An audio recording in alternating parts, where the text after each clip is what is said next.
What does a contraction feel like? How do I know if I'm in labor? And what does the day of labor look like? Wait, is this normal? Hey, I'm Heidi. My best friends call me Hides. I'm a certified birth doula, host of this podcast, and author of Birth Story, an interactive pregnancy guidebook.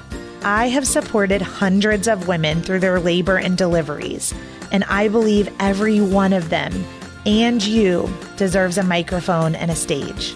So here we are. Listen each week to get answers to these tough questions. Birth Story, where we talk about pregnancy, labor, deliveries, where we tell our stories and share our feelings. And of course, chat about our favorite baby products and motherhood. And because I'm passionate about birth outcomes, you will hear from some of the top experts in labor and delivery. Whether you are pregnant, trying desperately to get pregnant, or you just love a good birth story, I hope you will stick around and be part of this birth story family. You guys, my book is out. It is out in the world. I cannot believe it. I have been writing it for several years and it's just mind-blowing. Birth Story, Pregnancy Guidebook and Journal is a one-of-a-kind discovery into your pregnancy that provides you education through storytelling. So what's it really about? In the 16 years that I have served women with every personality type, I noticed there was a huge disconnect between what my clients were craving for childbirth education in a book and the books that were actually available on the market. There seemed to be unlimited resources if you are looking for an unmedicated birth or a natural birth or a home birth. But there just weren't a lot of resources for my clients who were part of the 92% of women birthing in a hospital and very much open to medical interventions like an epidural, nitrous oxide, and opioid medications. So I wrote that book to fill the gap for you. Week by week throughout your pregnancy, you will engage with material meant to educate and empower you as you plan for your own birth story. Hospital, medicated, unmedicated, or something in between. You are welcomed each week with a postcard from the womb, which is an adorable note from your baby about their miraculous development, as well as the amazing changes occurring within you. Then you are invited to use an uplifting birth affirmation and to respond to an introspective journaling prompt to document your feelings, curiosities, and wonders every single week. With room to memorialize your own birth story, this book will become a memory keeper and a legacy gift for your baby. You are encouraged to read one of my favorite birth stories each week, filled with childbirth education, tidbits, and explanations of important medical terms and procedures. These are real-life accounts shared with permission from the births that I've attended during my career as a doula. And I gave you a great mix. In the 42-week guide to your pregnancy and 42 birth stories, 7 of them end in cesarean section. About half are unmedicated and the other half are medicated deliveries. This is a judgment-free book. So take what you need from each element and leave the rest. Okay, are you ready to buy? I would love for you to go to birthstory.com and buy it directly from me. But I totally get it if you're an Amazon girl. You can head to amazon.com and just type in Birth Story Pregnancy, and the book should pop up. I'll deliver it straight to your doorstep. And I would venture to say that you might be an audiobook kind of woman because you're listening to a podcast. So if you would prefer to listen to this book, then I have recorded it and it is available for download at audible.com or on your Audible app. Thank you for being part of the Birth Story community. I am so excited for you to have this book in your hand once you've purchased it and it has arrived. I hope that you will give me your thoughts and feedback, and don't forget to take a selfie with your book and post it on Instagram and tag at Birth Story Podcast. Episode 10. All right, by now, everyone should know that I have my first book coming out this summer. And the cover of the book is the story that you're going to hear today. When I did a focus group about the book, everyone in the focus group said, "Who's that girl? What's her story? We want to hear her birth story."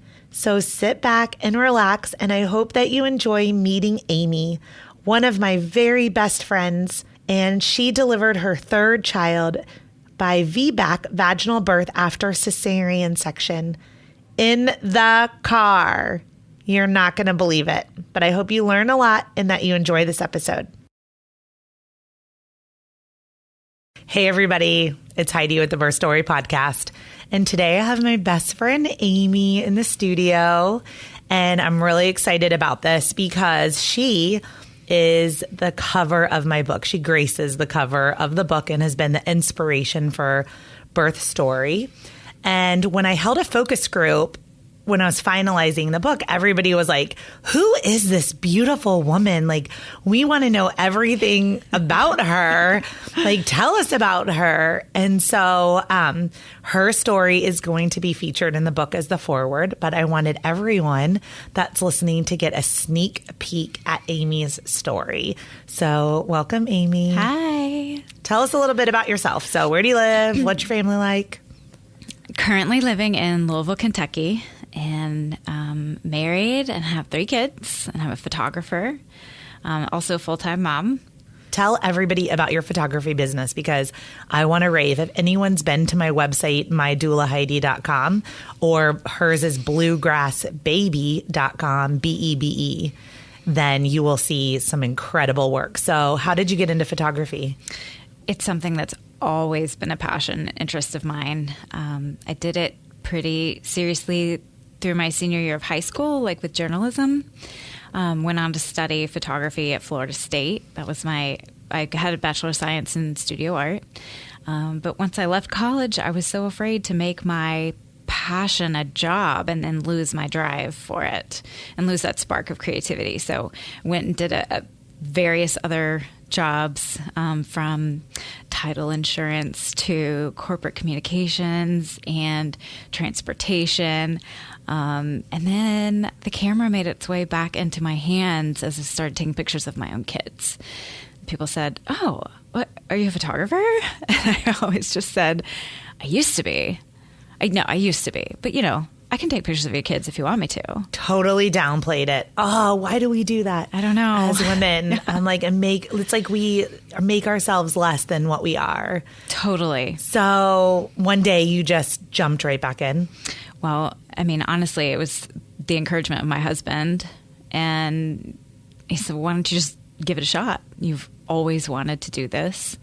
It's always, it's something that you're good at. And so I bought a domain and I, sitting on our back porch, came up with the name of the business. And I actually had to Google it because I wanted to make sure. In Kentucky, horse racing is obviously, a big part of our lives. And wanted to make sure it wasn't the name of a horse. Yeah. And when nothing came up, I was like, okay, there it is. It's Yay. fine. Well, for everyone listening, if anyone is in or around Louisville, Kentucky, Amy is an incredible photographer for both maternity shoots and just family lifestyle. So if you go to her website at bluegrassbaby, right, BEBE.com, or what's your Instagram? What's your handle? It's Bluegrass Baby. Okay. Yeah, so yeah. Awesome. So I love how you say baby and I'm like baby. So that's North Carolina for baby. I love it. All right. Well, Amy's here to tell us about delivering her baby in a car. You guys are not going to believe this story. Her third baby. So first of all, let's start with his name. Tell us about your third's name. His name is Thomas Rhodes Barber. Rhodes was a name that Sophie, actually, my oldest, came home with from summer camp. There was a kid named Rhodes. She thought it was cool. She threw it in the mix for us. Well, when he was born, basically on the side of the road, we thought, well, that's pretty fitting. So perfect. Right? So, all right. So now that everyone knows you've delivered your baby on the side of the road, it's an incredible story and we're going to get there. But let's back up to this is your third baby. So how did you get to the point of delivering a third baby on the road who was a VBAC? So let's go through the births of your first two just really quickly. Yeah. So Sophie was the first. She's 9 now. We did the basic birth class, parent education. I didn't really read a ton of books or study super hard. I just thought you walked into the hospital and had a baby.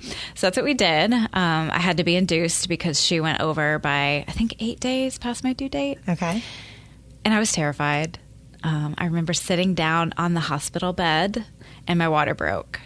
So I thought, okay. Were you in labor or you just had showed up for your induction? Just showed up for an induction, 7 o'clock in the morning, sat down, my water broke, and I thought, okay, this is okay, we're good. This is happening. Yeah. For anyone who's listening, Amy's not going to tell the story right now where she went home.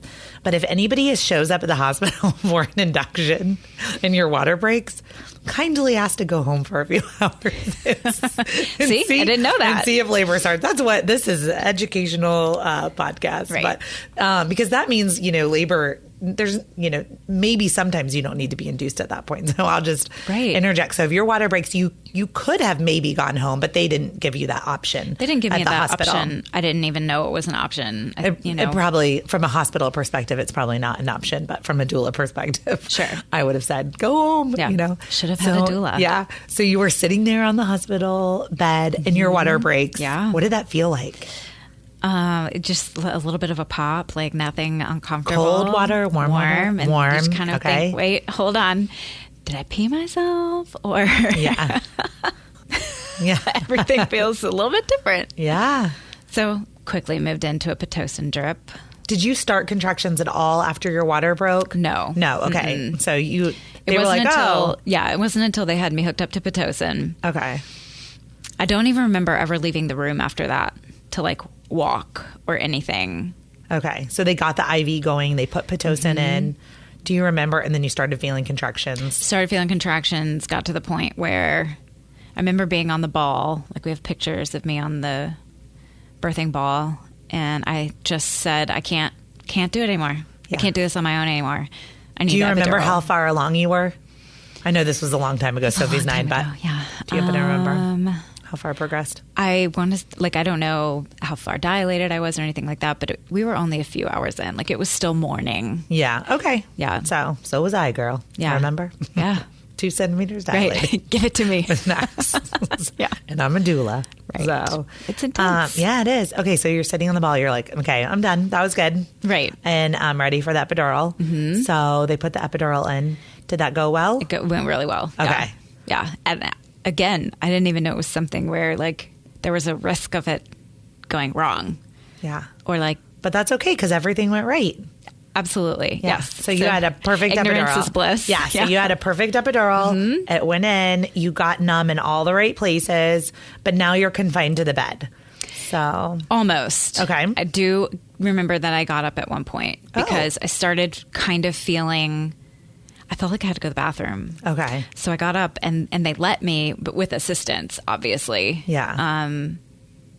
I don't really know how that was possible, but I know it happened and went to the bathroom. Sometimes you can feel your legs and move your legs. Yeah. So. Maybe it was really close to after when I got the epidural. When you say go to the bathroom, you mean pee? Or you had to poop? I had to poop. Okay. Did you actually have to poop? Yes. Oh, okay. And I did. So, okay. Because sometimes when you get towards transition or the end of labor, women will feel the urge to poop, but that is actually the baby coming out. But exactly. This was no, I just really have to poop. Right. So, and the one thing that I did not want to lose that one shred of dignity that I had left. Yeah. Okay. So I do remember that Brian was hungry. His parents were there. So they ran across the street to get Subway. And the doctor came in and said, well, you're 10 centimeters, let's start pushing, even though I didn't have the urge. Okay. And I was like, can we please wait at least until my husband gets here? Because I'm thinking I'm going to push 3 times, baby's going to pop out, right? Yeah. Yeah. Not the case. Yeah. Yeah. So he comes back with his Subway and I'm like, can you kindly put that down? Because I can't eat. Yeah. So we started pushing and pushing and pushing. I was exhausted. Yeah. 3.5 hours. So let me pause right here for anyone who's listening and you have an epidural or you are induced. Just because you're 10 centimeters dilated does not mean that you have to start pushing your baby out. There is something called laboring down, which lets the contractions push your baby down rather than you exerting all this effort and pushing the baby down. Right. Most of the time, I don't know the statistics, doesn't matter, but most of the time, you will still feel the urge or the pressure in your rectum when the baby's really far descended. And so I just want people to hear this story and know, like, if there's something that we could teach someone about your birth, is that if you're laying in a hospital bed with an epidural and you're 10 centimeters dilated, but you don't feel pressure and you don't feel the urge to push, then don't feel pressured into pushing. Your body will guide you and will lead you. So turn over on your left side or your right side, put the peanut ball between your legs and let that baby labor down and kind of let the contractions do the work. So I just want to pick up right now because this was 9 years ago, and unfortunately we don't have doulas or bedside nurses at the hospitals to kind of help us with these things. So if the position of the baby, Sophie, was high because you weren't having the urge to push, right, and you started pushing. So that's why it's, how many did you say, 3.5 hours? Mm-hmm. Yeah. So 3.5 hours, yeah. Which, high five. No, let's just high five it. High five it up. There you go. That's a long time. That is a long time. to push. It is. And Yeah. after the fact, the nurses told me that they had all of the paperwork ready for me to sign to go into the OR and have a C-section. Okay. At that point, they didn't think it was going to happen. But Sophie had the little monitor that they just screw into the...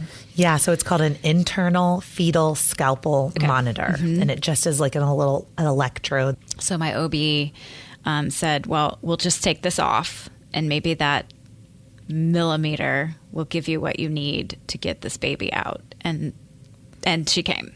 Oh, incredible. Yeah. Okay. Incredible.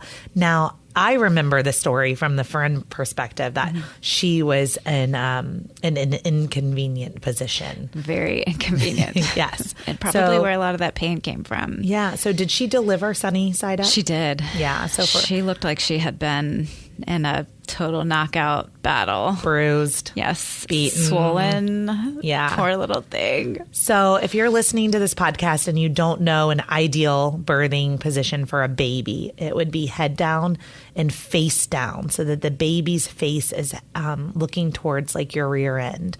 But in Sophie's case, she was turned the other direction. So she came out like looking up at your belly button or looking up at the ceiling.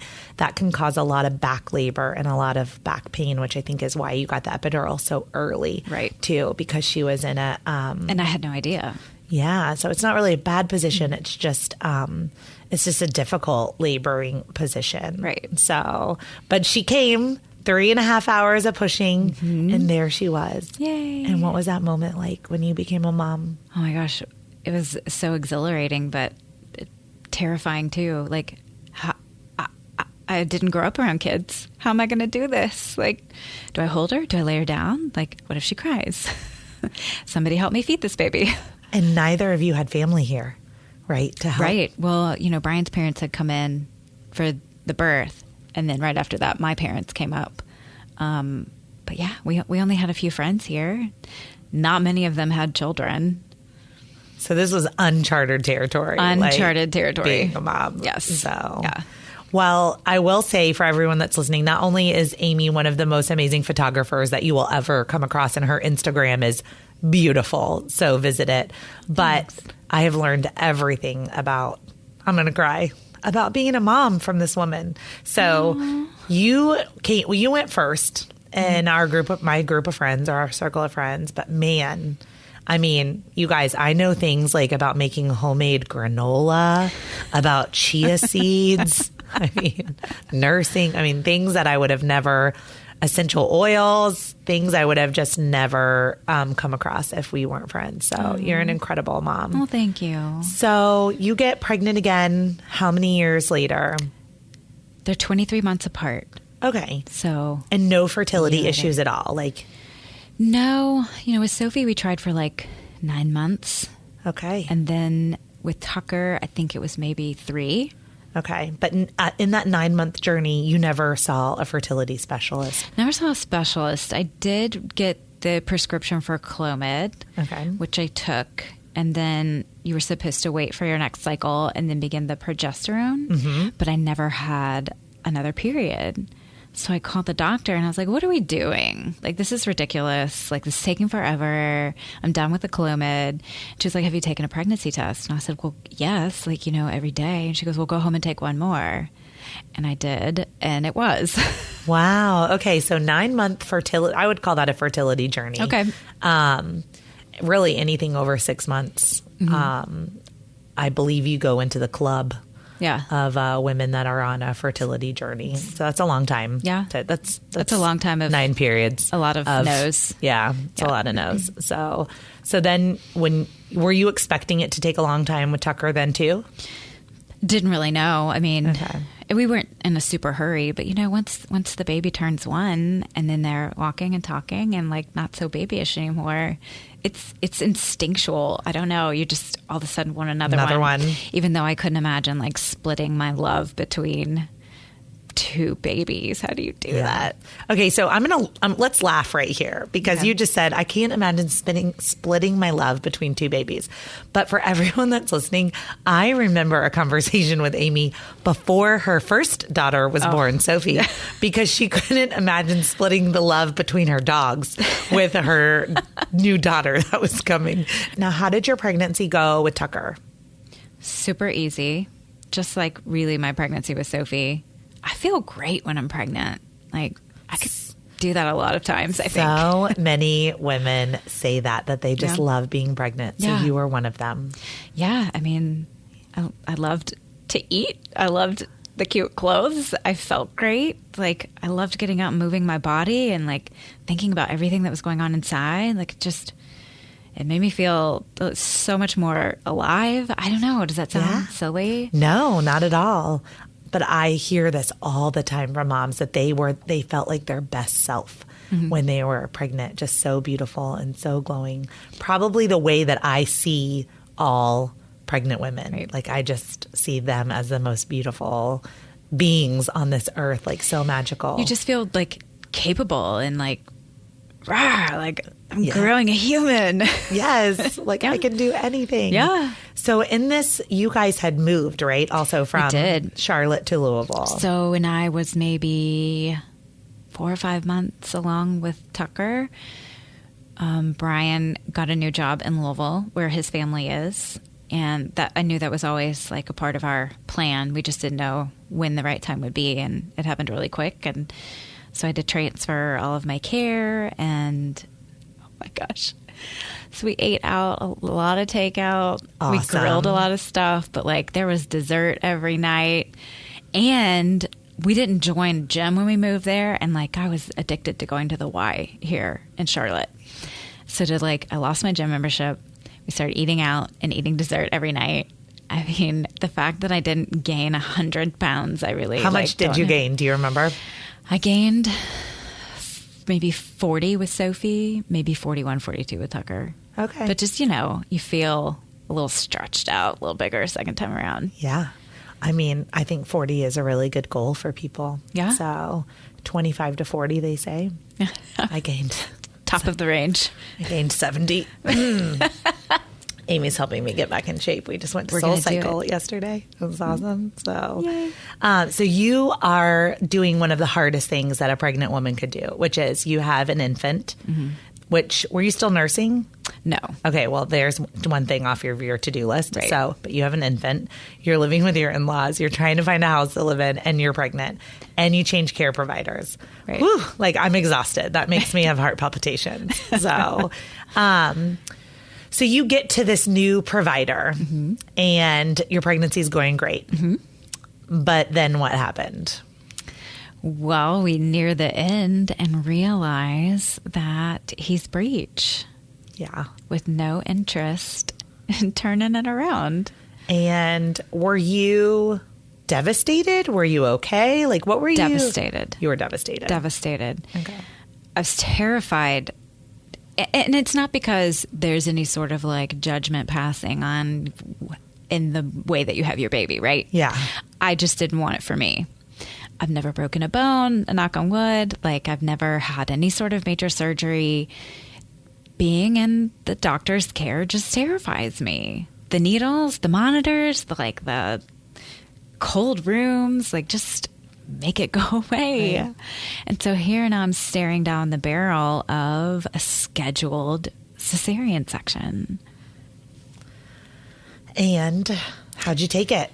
Because I kind of remember you tried a couple of things, though, right? We did a few. Yeah. I tried laying upside down a lot, whether it was like against the couch or on the yoga ball or a big stack of pillows. I don't think I really knew that it was possible outside of doing like the version. Yeah. Which that scared me too. And why are you going to go through that pain if it could just flip right back around? I mean, and obviously it works or they wouldn't offer it. He was in there. He was. Did they offer? So they offered you the version or no? They didn't. Okay. Yeah, it wasn't suggested to me at the time. It may have just been how far along you were, how big he was. I mean, there's multiple things that go into that decision. So it was not on the table for you. It wasn't. So it was C-section only. Like there was all the choices were taken away from you. Right. Okay. And you had already had a vaginal birth. Correct. So you're one of those very interesting people that had a vaginal birth first and then a cesarean second. Mm-hmm. So would they just go ahead and schedule the day? We scheduled it. Yep. Okay. Now, what did that feel like? Like once you came to acceptance and you knew the day you were going to have your baby, like were you scared? I was terrified. Still terrified. And I really don't think I accepted it until I was on that table. Yeah. Truthfully, we had to check in maybe at like 9 o'clock in the morning. But I was scheduled for like noon. Okay. Didn't go until 4 because they had various other emergencies to deal with that day. And I was, a scheduled C-section. Not an emergency. Very low on the totem pole. But at one point, a nurse came in to check on us because I was hooked up to all kinds of monitors and stuff already. And she just said, you're just banging out the contractions. So here we are again. In labor. Right. You get to the hospital and you go into labor. Yeah. And mind-body connection. Right? I'm like, I'm going to go into labor and you are not going to intervene. Yeah. You're not taking this baby out. But truthfully, he was so high. Like, I remember even when they did the C-section, like, it seemed like there was an extreme amount of, like, pulling, like, to get him down far enough to pull him out. Yeah. And do you remember feeling, like, the relief of pressure when he was born? Like, no. Okay, because I was wondering, because I haven't had a C-section before, but the feeling of having like a vaginal birth like you had with Sophie is like, I just remember like this emptying, like right after you give birth, like it was like, oh, like I'm empty, like the pressure was gone. Yeah. I don't, since I've never had a C-section, I was just curious if you feel that. I think that some women do. But you were numb, like you were so numb you didn't feel it. Okay. Right. So. But to take it back to between the nurse noticing my contractions and me going in the room, the only thing that was like keeping me steady was that like my mom was there and Brian was there. And as long as they didn't leave me, I was going to be okay. Yeah. But when they took me in for the spinal, no one else was allowed in the room. Yeah. I wish we could unpack that with the medical community. Yeah. Like I have big dreams for this podcast that like maybe 1 million people listen to this someday. And like we need to put that on the table. Mm-hmm. Like is the best birthing experience for moms to have them be alone for any part of that process. And I'm sorry, the nurse that you just met or the anesthesiologist is not your comfort or support person. So, I dream of a world that when we're going through childbirth education or we're doing our hospital joys, there's something that your partner could do to prepare that if it went to cesarean section, that someone would be holding your hand the entire time. Mm. Like women deserve that. They deserve to not be alone. Yeah. So anyway, that's my little tangent for today. No, I agree completely. I'm sorry that you were alone, but you knew they were there. They were there and Brian came right in as soon as they allowed people back in the room. And interesting too, this may be the wrong timing, but it may not be. I don't know. Because your husband's in medical device sales, so he's in the operating room. Like this is what he does. He wears scrubs every single day. He goes into the operating room and he does surgery. And they still didn't let him come with you. Right. He had plenty of credentials, I'm sure. Yeah, to be like fully credentialed for the operating room for that hospital. Yeah. And they still don't let him in? Mm-mm. Wow. That's something we need to work on, healthcare systems. Okay. We'll keep going. PSA. Yeah. So, food for thought for another day. That's the next podcast. Yes. Okay. So they finally came in and joined you for the C-section. And then I felt great. Like after I got the spinal and was laid down, I told like the anesthesiologist, whoever that person was, you never really see him again. Yeah. Was fantastic. Like told me everything. Like if I was feeling this, tell him this, feeling this, tell him that. And I knew at one point I was starting to feel really nauseous. And within like 10 seconds, whatever he had pumped in my line made it all go away. So, and at that point, that's when I think I gave in to the idea of this is happening. Yeah. Yeah. Wow. Right before it actually happened. And then they put the drape up because I don't need to see that. Yeah. Like personally, needles scare me. I don't need to see my everything put out there on my belly. It just wouldn't have done me any favors mentally. So Brian got to say, it's a boy. Oh, because you didn't know the gender. Right. Did you know it was Sophie? We did. Okay, so you decided to be surprised. Decided to be surprised. And truthfully, that was one of the things I was clinging to bring me joy in that moment, was that I still get a surprise at the end. I still get, to find out. Yeah. So he got first look over the drape. So would you give that as advice then? Like if you're having a planned cesarean? Some people are planners, and if some people don't mind the surgery. Healthy mom, healthy baby. Yeah. If you're not terrified of medical intervention like I am, some people just want to know. But for me, it was the best thing to not know. Yeah. What a cool surprise. Yeah, for sure. Yeah. Okay. So then recovery. Did you get to hold Tucker right away after the C-section? I did. Okay. Yes. I got to see him, and I think I got truthfully, I don't know how that first moment played out. I do know that within minutes, I think the last stitch, the last stitch that went in, I heard my physician say, 21 minutes. So the first cut to the last stitch was only 21 minutes. Wow. And after that, I was stable and able to sit up, and I got to hold him. And by stable, you mean your blood pressure, right? The bleeding was controlled, that kind of thing, your temperature. Okay. And I was able to hold him, and they rolled us to a little recovery room, like a holding place. What would you call that?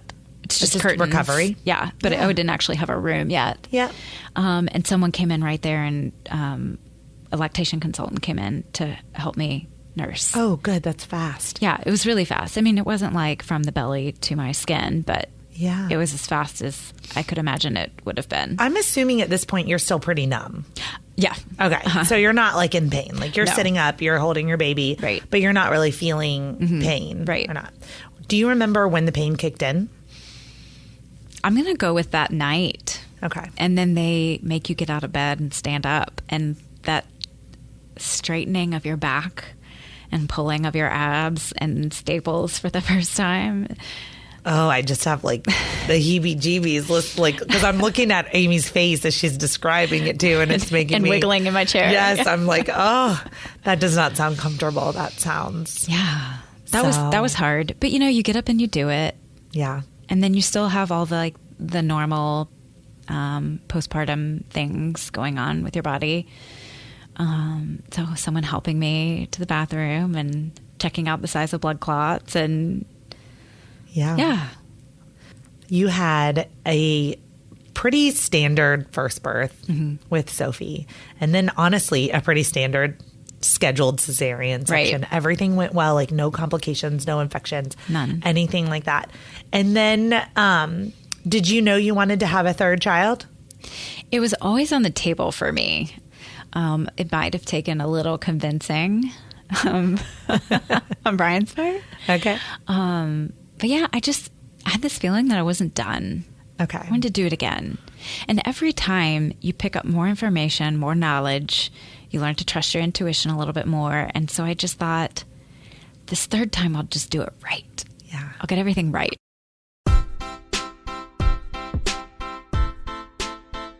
Hey, it's Heidi. I'm interrupting the podcast to let you know about a free resource that I've created for you at birthstory.com. All you have to do is go to birthstory.com and then click the tab that says The Workbook. Once you put your email address in, an entire resource library of all of my secret sauces are available to you for free as my thank you for listening to the Birth Story podcast and being part of this community. At birthstory.com, under the workbook, you will find a birth plan template, articles on circumcision, delayed cord clamping, flipping a breech baby, packing your hospital bag, acupressure points, placenta encapsulation, and so much more. There are over 20 free articles ready for you to download at birthstory.com. Now let's get back to this amazing episode. Let's get into that story. Okay. Because That's the real meat here. Yeah. So number 3 was not quite planned. And I want you to tell everyone that's listening about your trip to the OBGYN. So I went to the OB for a regular checkup, and I wanted to change my birth control. So I wanted one that was like low amount of hormones. Okay. But this one made me like actually not have periods, which is kind of troublesome if you're like, oh, maybe not. What is this? Is this a pregnancy? Is this because of the medicine? So too much anxiety. Yes, not worth it. Yeah. So regular checkup at the OB, and we were going to change my birth control. And she said, well, when's your last period? And, it'd been like a month. And I thought it was probably like the low estrogen. And she said, well, we're just gonna take a pregnancy test just in case. So she went out to write the prescription, and, when they leave the room and pull the curtain, get dressed, I literally had one leg in my pants and the door blows open. And she said, did you know you're pregnant? And I said, well, I do now. Oh my God. You were like, no, of course I don't know I'm pregnant. I'm here for birth control. Right. How did you tell your husband? I think I got in the car and texted him because I knew he was busy that day. And I said, well, what are you doing on July 20th next year? And he's like, why? And so I picked up the phone and called him because I knew he was available. Yeah. And I was like, well, we're having a baby. Oh my gosh. Now, because we're friends, I know this, but like that week before, you weren't feeling good. But you had no idea you were pregnant. But like did you just feel like you had the flu? So we had just lost Maddox. Your dog. Mm-hmm. Okay. Yeah, my like baby. Truthfully, I mean, my emotions and like I had no appetite and like I just missed her so fiercely that I was blaming all of my feelings on that. Just grief. Just grief. Yeah. Yeah. So total surprise. Total surprise. And was your husband excited? Was he? Yes. Okay. He was like, is this for real? Yeah. Yes. Because this could go many ways with many people that are listening, Sure. Like, dang it. We were both really excited. Or just so excited. I think he knew that deep down, like, I wasn't done. Yeah. And you wanted another one. Yeah. So, okay. So how did your pregnancy go with Thomas? Because now you're coming off a cesarean section. So how far apart are Thomas and Tucker, number 2 and number 3? 3.5 years. Okay. So 3.5 years later, which means you would have been pregnant, 10 months earlier than that. Right. So 2 and 3. 2.5. Yeah, 2.5. So you were healed from your cesarean section. Absolutely. At what point did you say, like, hey, I might be interested in a VBAC? Was that your idea or your provider's? Right after she gave me a hug. Yeah. Like when she said, you're pregnant, she said, well, you're going to VBAC. Yeah, whoa. Yeah.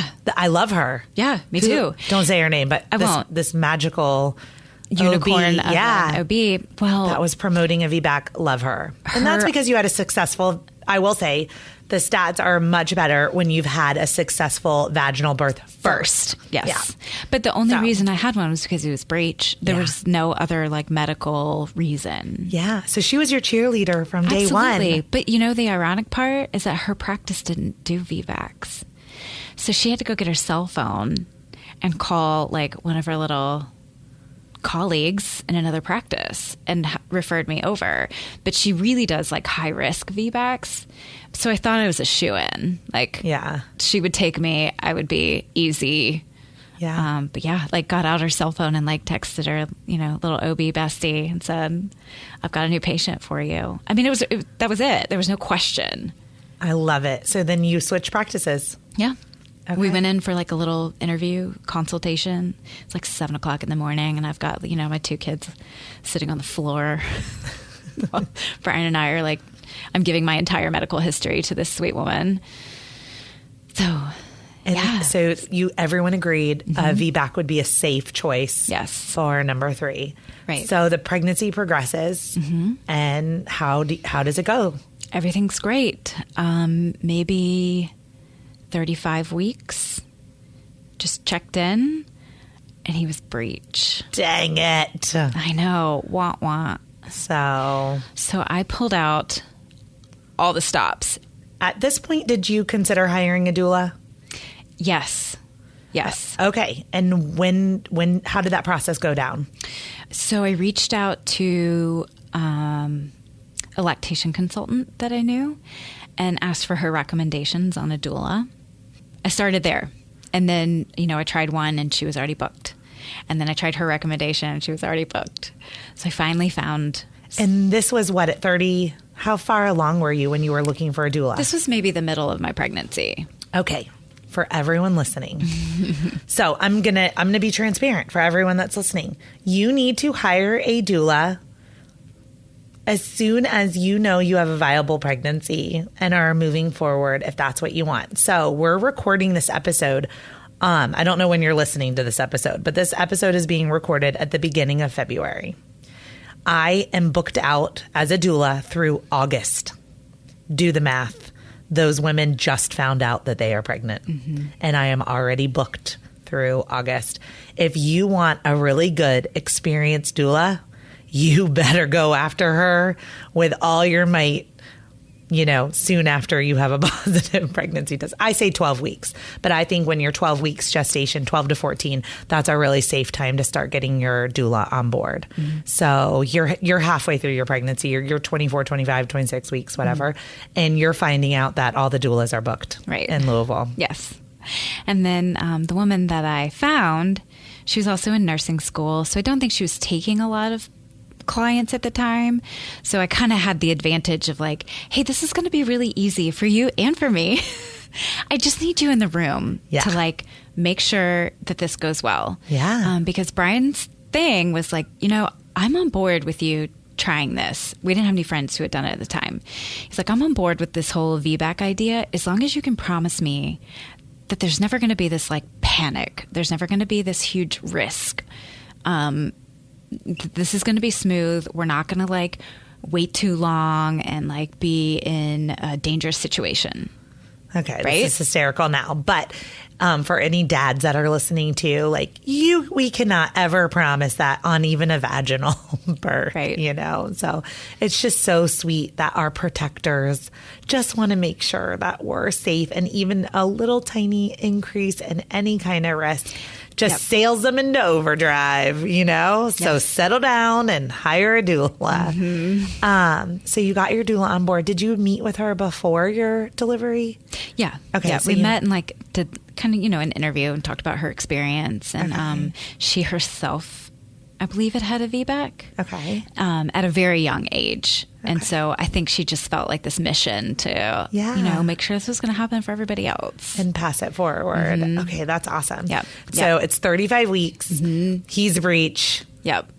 So What she gives me happens? all of these ideas on, you know, you walk with like one foot on the curb and one foot down, and you go sideways up the stairs. And I took it as far as going upside down doing handstands in the pool at the YMCA.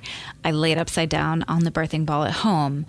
Went to see a chiropractor that did the Webster technique, which is where various points of pressure and twisting, and it's supposed to allow room for the baby to turn. Do you remember going to a website called Spinning Babies? Yes. Okay. I think you sent me there. Okay, Yeah. awesome. So anyone who's listening, Spinning Babies, huge shout out. Great website. Yeah. With really good techniques on how to help a breech baby get turned head down and face down. But I asked anyone and everyone that I knew that had any tie or connection or belief in holistic medicine and babies and birth what to do. And I wound up going to acupuncture also. Their tiny little needles go into your tiny little pinky toes because there's some sort of channel or current from your pinky toe to like the uterus.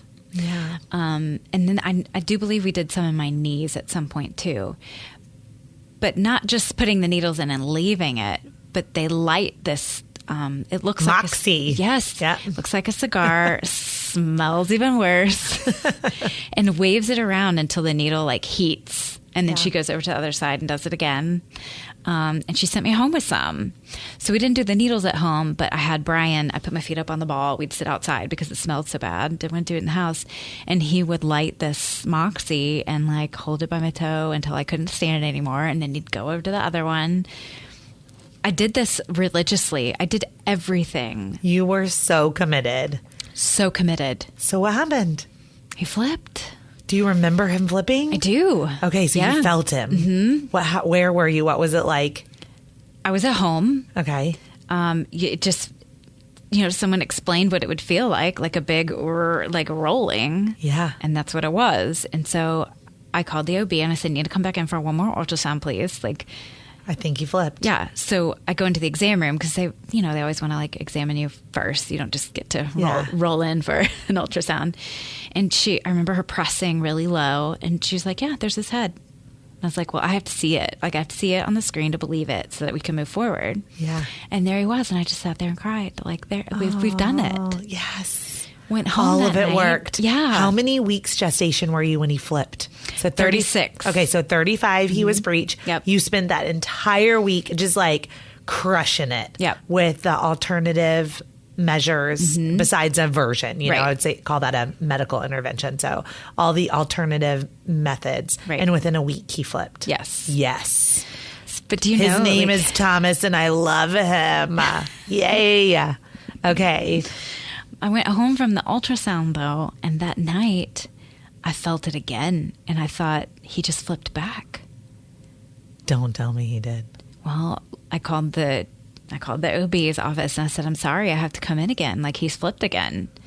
And I don't know what it was that I felt, but he was still head down. And awesome. I said, "Okay, so I am not going to invert myself one more time. Like this baby's going to grow fat enough like this that he can't flip again." Yeah. So were you like, "I'm just going to sit here and not move my body for 4 weeks until I go into labor"? You know what I did is anytime like the television was on or the kids were entertained, I got out that birthing ball and I put my arms on the top and my legs really wide in a squat. And I just sat there and like rocked and rolled all around to like give him all the room to stay down. Yeah. Like no opportunity for bouncing back up. Yeah. And it is pretty rare once they turn and flip and go head down after 36 weeks to flip back around. I mean, it can. So it can, but it's more rare for that to occur. So. And I don't have huge babies. So I thought, he's still relatively small. And How big are your babies? 7 pounds. Okay. Yeah. So that's average. Yeah. Yeah. Okay. So you're like hanging out on the ball. All now the time. it's like 37. When did you go into labor? I was right at my due date, maybe a Okay. day or two before. Okay. I know that some women can memorize these details. Oh no, and it doesn't it's, like, matter. But you went ingrained, you went all the way full term. I was full term. So he flipped, and then you still had a couple more weeks to go. Right. And now you have 2 other children, and they're and home for the summer. and all their things. Yes. And it's July. Mm-hmm. What'd you do? Just go to the We pool? lived at the pool. Okay, I was, just hang out at the pool. There was one other mom who was 6 weeks ahead of me, and we also have our middle child named Tucker. So funny. And so we, high-fived across the pool every day, and one day she wasn't there, and I was so jealous. My goodness. She's done, and I'm still here. Yes. That's kind of how I was 3 weeks behind Amy for this birth. I'll just say that. Yeah. Children are 3 weeks behind. And that's how I felt when you went into labor with Tommy. And I was like, no, I still have to be pregnant in August. Right. Yeah. So, okay. So now it's the end. Tell me about the day of labor. What did that look like? I'd woken up several mornings thinking, oh, this is it. Like, something feels off. But that morning, it was like 6 o'clock, and I said, something's not right. It was right, but something was different. Yeah. So texted my father-in-law, and he came and got the kids that day. And Brian stayed really close. And I still was like moving around feeling like just off, Okay. But I knew we didn't have any food in the house. So I thought, well, let's go to Costco. Of course. Baby number 3. Right. And I remember like doubling over and hanging onto the side of the cart, having contractions. But I was like, I don't know. Are they really? Because the last time I had real contractions was 6 years prior. And they were Pitocin-induced contractions. And I went straight to an epidural. So much stronger. Yeah. So this is like... It's new. Yeah. Basically. But it's third baby. Right. Foreshadowing. Yes. So you're at Costco. So we did our shopping. Yes. We went home. I had a photo shoot to edit. So I sat at my laptop with clary sage, putting it on my ankles every 10 minutes, rubbing it in. I was on my ball, like on my birthing ball, like Amy's editing. doing hip swivels right now. So I'm like, you can't describe it without doing it. I was like, she's doing hip swivels on her birthing ball. In the studio. Editing. Yes. So editing, doing my clary sage, drinking a ton of water. And then at some point you called. I remember talking to you. I just don't remember when. But you were like, well, you're normal. You're having a normal conversation. Like, it's all good. Yeah. And so I said to Brian, you have to call the doula and tell her to come over. I just had this feeling. But I said, if I call her and I'm speaking clearly and I'm still happy, I probably told she's you not that. going to come. Yes. You did. So she came over and she was like, Amy, you're still laughing and telling jokes. I just would turn inward during the 10 seconds or whatever it was. And I would bounce right back. But I think so easy. I think in hindsight, so I'd read the hypnobirthing book. Yeah. So all of this is because your water is still intact. So you're in early labor. Mm-hmm. You have a full sack of water. Mm-hmm. This could go on for hours and hours and hours. Days. Even on a third baby. Mm-hmm. Now, it's usually shorter, but could. So one of the things, I'm going to stop right here before we go any further. What I say to my clients is, you're fine unless your water breaks. If you're on baby 2, 3, 4, 5, 6 and your water breaks, you need to go straight to the hospital. So your doula comes over. You're in early labor, it appears, mm-hmm. right? Yeah. How far apart were your contractions? 10 minutes? Maybe 5. 5 minutes? Oh, well, that's and close together. Yeah, they were that's very close together. So at one point she said, well, so we're 5 minutes apart. She said, well, let's just try, one more position and see if things slow down or, see what happens. Smart doula. Yeah. So I sat on the toilet because beautiful place to put pressure. Yep. Great place to labor. One of the most beautiful places to labor because it opens everything up. So one contraction came and my water broke and I started pushing. It was the most unreal. It was not me. Right. Do you know what I mean? Yeah. You went inside yourself. Yeah. And I deep. looked at her after it was over and I said, I'm pushing. And she said, I know. And I forgot to mention that she had told my husband to go put the dogs away, go get a towel. After we move, we're probably just going to get in the car and go ahead and head out. So Brian's putting the dogs away, going to get some, bath towels for the car, just in case. And then we have our 5-alarm fire, which Brian said, this is great as long as we are not panicked. Okay. And this was panic. Yeah. And I looked at her and I said, I'm not going anywhere. I'm doing this right here. Yeah. Don't move me. Don't touch me. It's really difficult when you have now just, because you kind of miss transition almost. I mean, when your water breaks and you start pushing on the very next contraction, and hello, this is very common for third babies. Right. It was very smart of your doula to have wanted to have moved you when you were 5 minutes apart, contractions on a third baby when your water was still intact. Because once that water's gone, gosh, things can happen really fast as it just unfolded for you. Yeah. So, and when you say pushing, I mean, you are just like the uncontrollable, unbearable. If someone had a gun to your head and said, stop, you wouldn't be able to. No, because I didn't feel that I was doing it. I didn't think that my brain was controlling. No, your body took over. Right. Wow. Yeah. So if someone said stop, there's just no way. So now you're like, nope, we're going to deliver the baby right here. Did you just want to call 911? Yes, I did. Okay. And the doula insisted that was not the best idea. Just, taking a newborn like for a ride in an ambulance, and they were probably going to take me downtown to a different hospital than I wanted to go to. And I don't know if she had other reasons than that. Well, I don't know, but I do know that you usually don't just push a baby right out on one contraction. So she likely thought, okay, you're bearing down, but there might still be time to get to the hospital. Because I had a little bit more of a risky delivery. Right. Yeah, being a VBAC. Yeah. So I waddle to the car only because they made me. Yeah. No shirt. No shoes. Who cares? No cell phone. Yeah. In your brand new car, I remember. Yeah. Beautiful minivan that I fought Mom getting. Car. Yeah. But now I love. Yes. And I will never be able to sell it. Hashtag mom life. Yes. Anyone who's listening, there's a Honda Odyssey that's coming for sale soon. It's a famous minivan. Okay, I'm just kidding. So you waddle to the car, you get in. Waddle to the car and get in.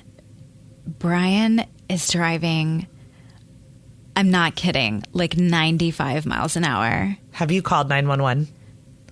I wasn't calling anybody. No, did they call 911? Sorry, did they call 911 or the hospital and say we're coming? So in the car somehow, while he's driving, 95 miles an hour, figures out like how to get the hospital on the phone. Okay. And says, this is, we're coming in hot. Yeah. My wife is a patient of Dr. Whatever. And she's a VBAC. And this is happening right now. And they said, okay, well, we'll be ready for you. And so he hangs up. And you're just pushing on every contraction. I couldn't put my seatbelt on because I couldn't sit because the baby was right there. Yeah. Brian is driving. He, by the way, thinks that he should be a part of this interview too because his side of the story.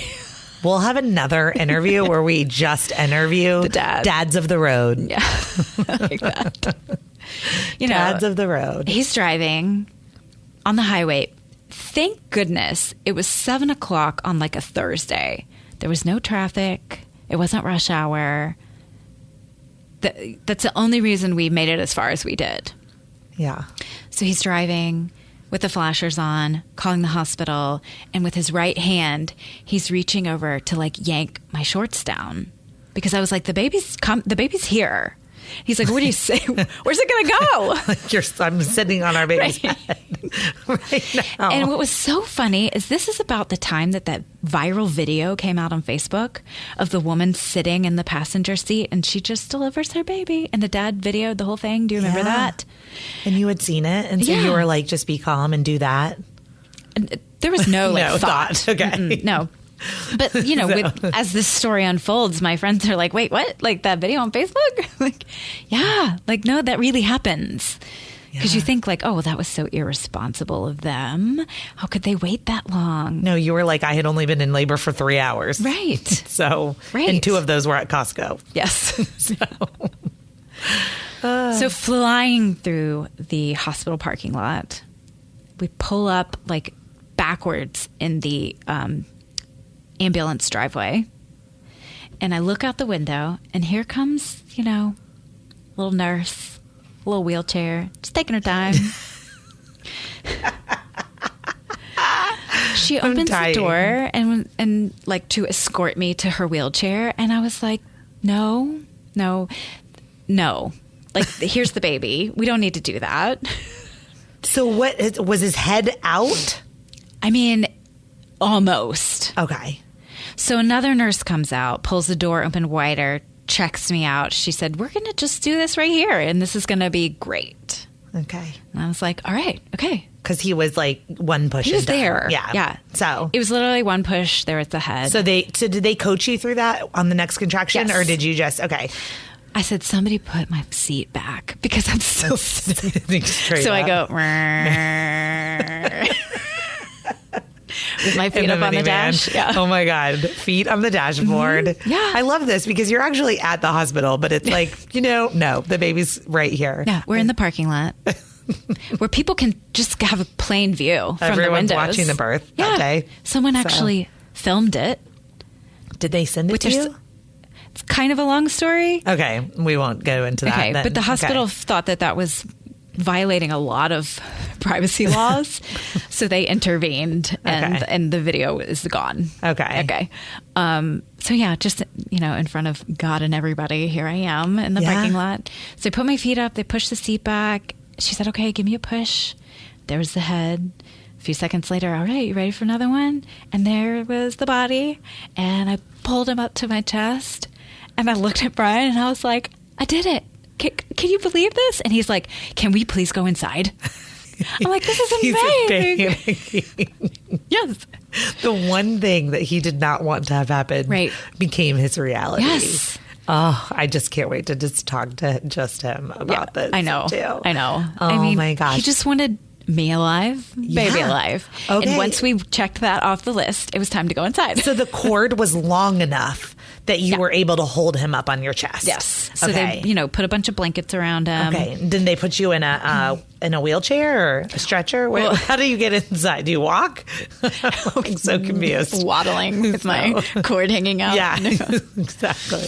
Well, so I'm still having this blissful moment though. Okay.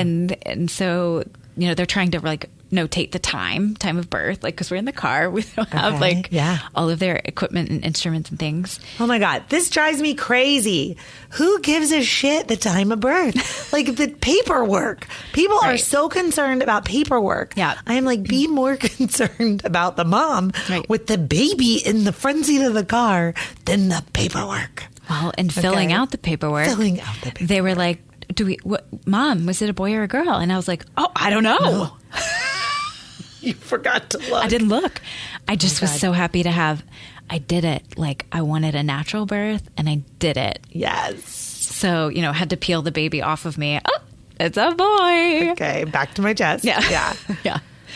So into the wheelchair, covered into a in wheelchair. all I was like, kinds because of, I'm drapes. so curious about this. So they brought some privacy blankets. Yeah. Okay. Well, I mean, not for a curtain, but enough to lay over my lap. And when they wheeled me in, I got, standing applause. And everyone's just staring at you yeah, girl. Yeah. Baby in the car. So a nurse delivered you. A nurse. Yeah. Was it an ER nurse or an OB nurse? No, an ER nurse. Love it. Yeah. Okay. So then what happens? Do they keep you in the emergency room or do they take you up to OB? They took me up to OB because I remember there was a scale in the room. So I don't think that would have been a regular ER room with a baby scale. Because I remember that they weighed him and measured him. What? Hold on. I've got so many questions before we get to that. In order to weigh him and measure him, you would have had to have been detached from him. Okay. So how did that go down? Well, I had all these dreams of this natural birth and we wait till the cord stops pulsing and blah, blah, blah, blah, blah. And then we cut it. And yeah. But I think truly in the amount of time it took. Oh, yeah, girl. We were good. It's 4 to 6 minutes. Okay. Max. So if you delivered that baby and then they had to transfer you inside, that cord was done. Yeah. Yeah. Okay. I have no doubt in my mind that cord was completely finished pulsating. Right. So who cut it? You don't remember? Mm-mm. Huh. Okay. I'm sorry. Amy's mouthing secrets to me and I'm saying them out loud.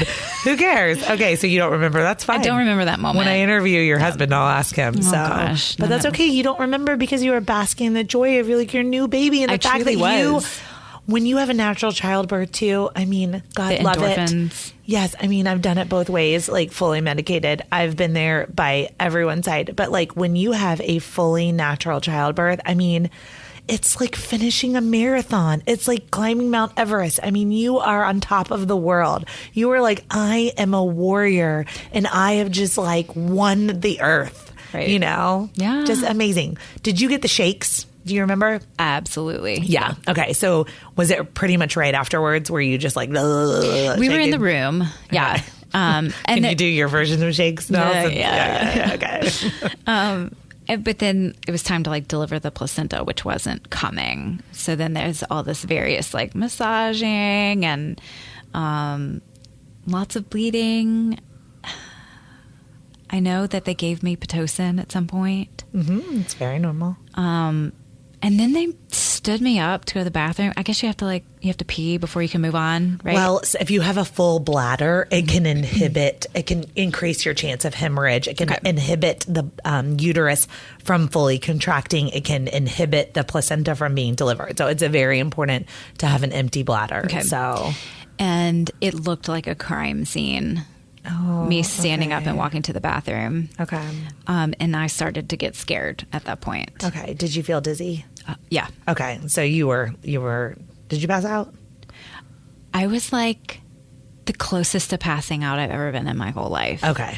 After like that, where you're like, I'm going down, but then you didn't actually go I was down. in a wheelchair. They were moving me to the next room. And the nurse said, I shouldn't have put her in a chair because you can't pass out if you're lying down. Yeah. She was like, I should have left her in the bed. Like I'm hearing this going down while like everything is going white and fuzzy. I feel nauseous. She said my skin was like green. Yeah. Like, yeah. I lost so much blood in that process. But we made it to the room.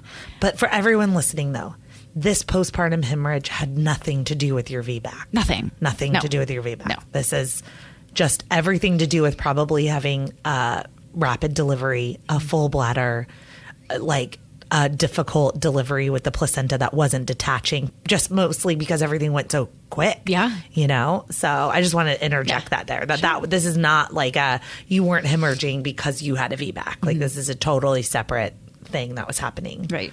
So got to the room. I think I'd stuffed some peanut butter crackers in a bag. And so I had those and felt so much better.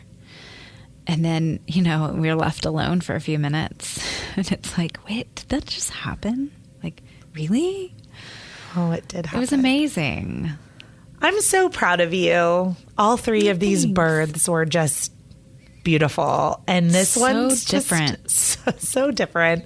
And this one was just, I just feel like, it sounds like Brian was really scared, but it just sounds like you just stayed calm, cool, collected. It just went with your natural body's instincts. And, I'm just it's so proud of you. It is weird, though, to think to say that I was calm because I feel like I wasn't really there. You know what I mean? Like they call it the labor zone. Where you feel like you're in an alternate universe. Mm-hmm. This is something that most people feel either when they're birthing naturally. So that meaning when you're having those contractions before you get the epidural, many times people will get into that labor zone. And then especially if you go all the way, through transition where time, sounds, like just nothing really, like you wouldn't be able to comprehend like people talking or asking you questions or what time it is. Everything's just kind of you're in this bubble of a time warp. You have a job to do and your body's just going to do it and everything else goes away. Yeah. So I don't have any memory of being in pain. Yep. I don't have really memory of being scared.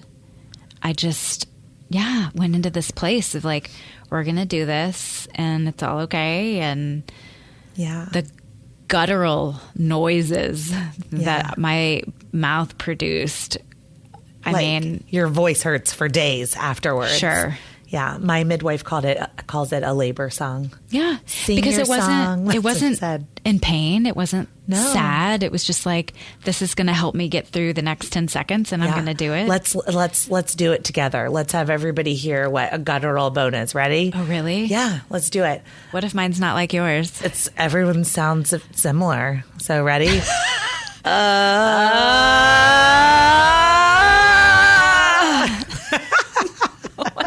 God. If you hear that sound, the person you're next to is likely in transition. How to deliver their baby. Oh my gosh. Well, Amy, this has been awesome.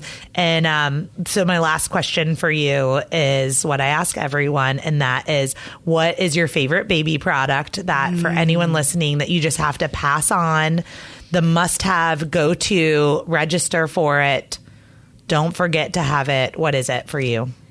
Hands down, for me, it was having a ring sling. Awesome. I'd not had one with the other two kids. So and tell everybody about a ring sling. It's the most simple. You think you could like whip it up yourself, right? But it's the fabric. It's just like butter. It's this long piece of fabric with a big metal loop on the end, and it goes over your shoulder, over one shoulder, and then you have this fun way of like looping it up, and then you make a little like seat for the baby's butt, and their knees go up, and you can make kind of a little pillow for their head, and just, they're right there. You should be able to like kiss the top of their head, right? With the baby carrier. They're just right there. And for a mom of 3, I needed my hands to do other things.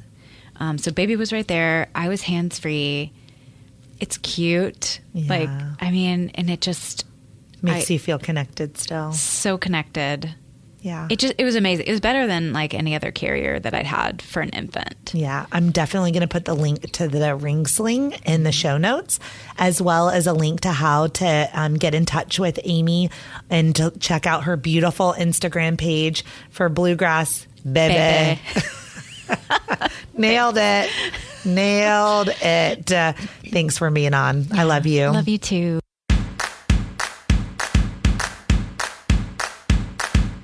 Thank you for listening to Birth Story.